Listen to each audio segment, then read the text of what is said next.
So, dumiretso na ako dito sa White Rock kasi may cleaning ako dito.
Ang lamig sa labas.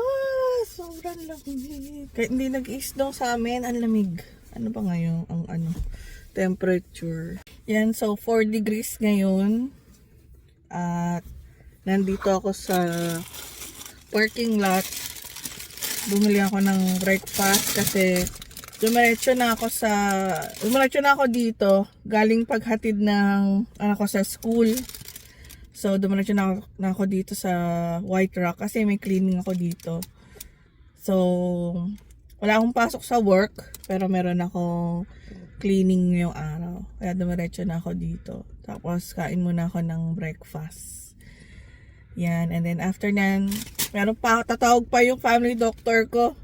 Mga 9:30, ganyan. Tapos, saka ako pupunta dun sa cleaning. Yan. Sige guys, kain tayo. Hoy. Hindi naman nasunog, medyo lang. Medyo nasunog lang. Ano?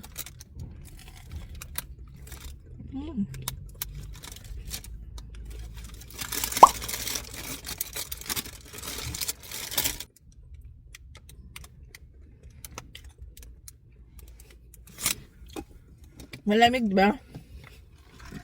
Ice coffee. Ice coffee yung binili ko. Mas gusto ko pa rin ng cold drinks kaysa sa hot drinks. Kahit na malamig. Malamig yung panahon. Pero na lang kung masakit yung lalamunan ko, hindi ako kakain. Hindi ako inom ng malamig na drinks. Medyo, yung tap water lang. Kumaya ko na to kakainin.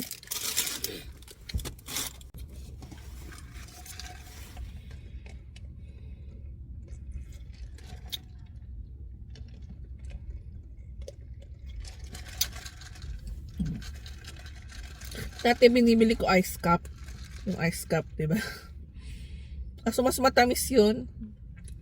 Kaya sabi ko, ice coffee na lang bibiling ko. Konti lang yung sugar. Para sa akin hindi ako sure. Pero mas matamis kasi yung ice cup eh. Kaya eto na lang ang ice coffee.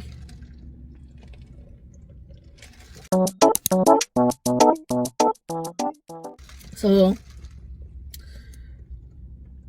meron ba kayong mga New Year's resolution, guys? Meron ako mga New Year's resolution. Una, gusto ko mag-lose ng weight. So, para rin sa health ko kasi marami na akong nararamdaman na hindi normal. So, yun yung priority ko, mag-lose ng weight. Kaya nag-check na ako ng mga diet na pwede sa akin. So, gusto ko nang gawin yun. Tapos, kailangan madisiplina ko yung sarili ko. Kasi, last year, sinabi ko rin yung sa sarili ko, magpapapayat ako, magbabawas ako ng timbang, ganyan. Pero, natapos yung 2025, ang nalus ko lang 2 kilos. Diba? So, hindi yun yung goal ko eh. Mas malaki pa sana doon. So, this year, sabi ko talaga sa sarili ko na kailangan maging seryoso na ako. Disiplinahin ko yung sarili ko. Kasi, baka pagising ko, December na ulit ng 2026. So, wala pa rin akong nagawa. So, ayoko naman nangyari last year. Ang dami kong regrets. Last year, no, mga dapat na ginawa ko na hindi ko ginawa. Kasi puro na lang ako, bukas na lang. Kakabukas ko, alam mo yun, natapos na yung 2025.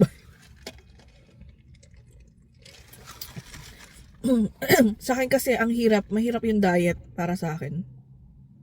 Nahihirapan ako mag-diet kasi mahilig ako kumain. Tapos parang sa akin, pagkain is parang stress reliever ko, ganyan. Pagod ka sa trabaho, ganyan. Tapos, may mga iniisip-isip ka, di ba?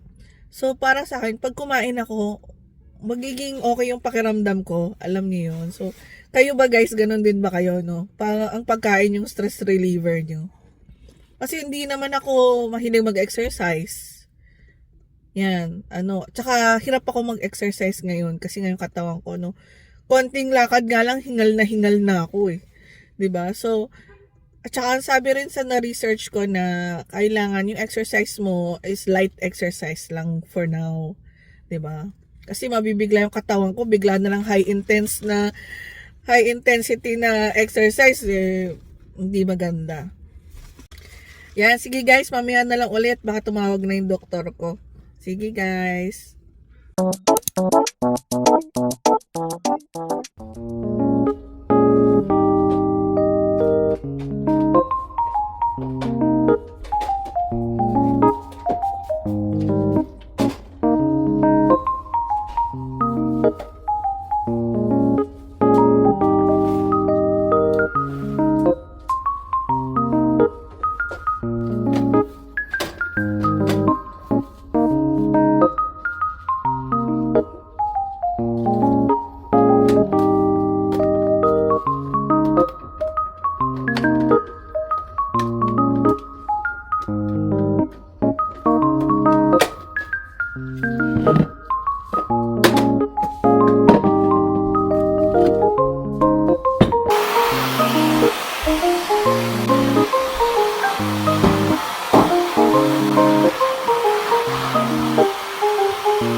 Hello guys! So tapos na ako mag-cleaning. Dumiretso na ako dito sa school ng anak ko. Antayin ko na lang silang mag-uwian. And then uwi na ako. So after ko umuwi ay pupunta ako mamaya sa Life Labs. Kasi kailangan kong magpa-blood test. Kailangan kong magpa-blood test kasi sa susunod na sa next week pupunta ako sa doktor ko, makikipag in-person appointment ako kasi nga yung sa mga nararamdaman ko, no. So kaya kailangan ko na magpa-blood test ngayon para makuha na namin yung results para pag nakita kami next week ng doktor ko is ma-discuss niya sa akin kung ano ba yung mga dapat kong gawin para maging okay yung pakiramdam ko, yun. Tapos yung mga nararamdaman ko sa katawan ko is maiwasan na or magawa na ng paraan bago pa lumala, di ba? So ayun nga guys, no. Sa diet pa lang Sa diet pa lang nahihirapan na ako, sa totoo lang. Honestly, ang nahihirapan ako hindi pa ako nag-i-start Kasi nga sabi ko sa sarili ko, ubusin mo na yung mga pagkain ng New Year kasi sabi ko sa sarili ko, ubusin ko muna yung mga pagkain ng New Year. So, kainin mo na yung mga yun, ubusin. Kasi marami pa rin natira yung mga pagkain namin ng New Year. Siguro kinain namin yun ng siguro mga 3 days siguro. Pero pang iba, pero mga dessert na lang yung natira.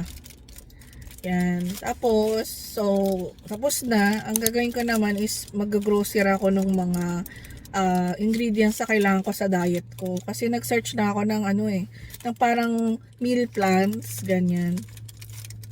Meal plans para sa diet ko. So, ko na yon, ililista ko na yung mga ingredients na kailangan ko. Tapos, i-grocery ko siya.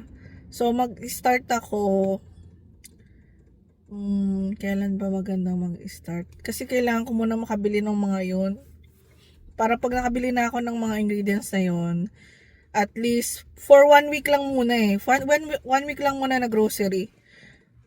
Itatry ko.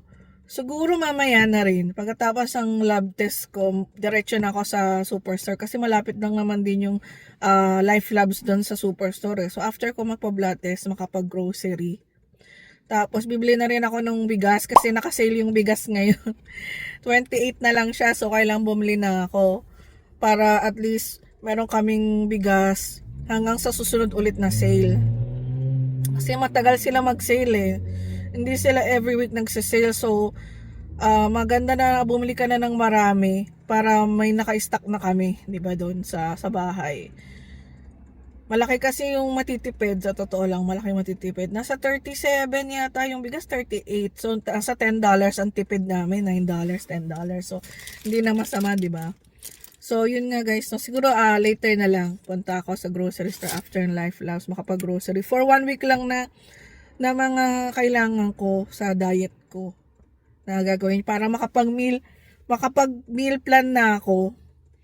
Yan, tapos masimulan ko lang kasi pag hindi ko nasimulan, pagpapabukas-bukas na naman ako, hindi ko na naman magagawa. So, kailangan na talaga na simulan na. At saka kailangan ng disiplinahin ko yung sarili ko na hindi kumain ng mga gusto kong kainin.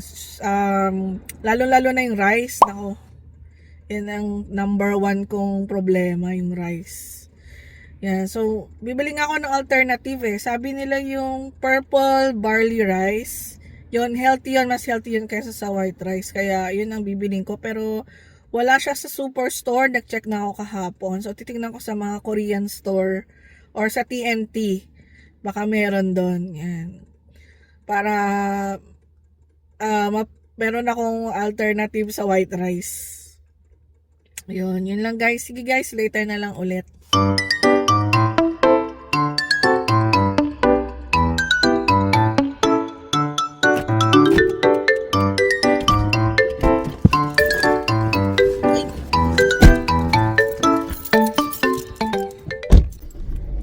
Lamig sa labas.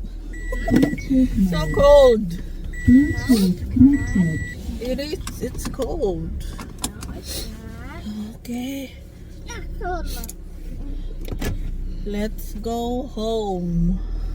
How's school? Good. What did you do at school?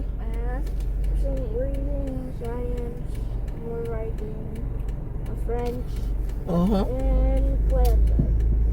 Okay. It's good it didn't rain, right? It's sunny. Yeah. Okay. Oh, my hands are cold.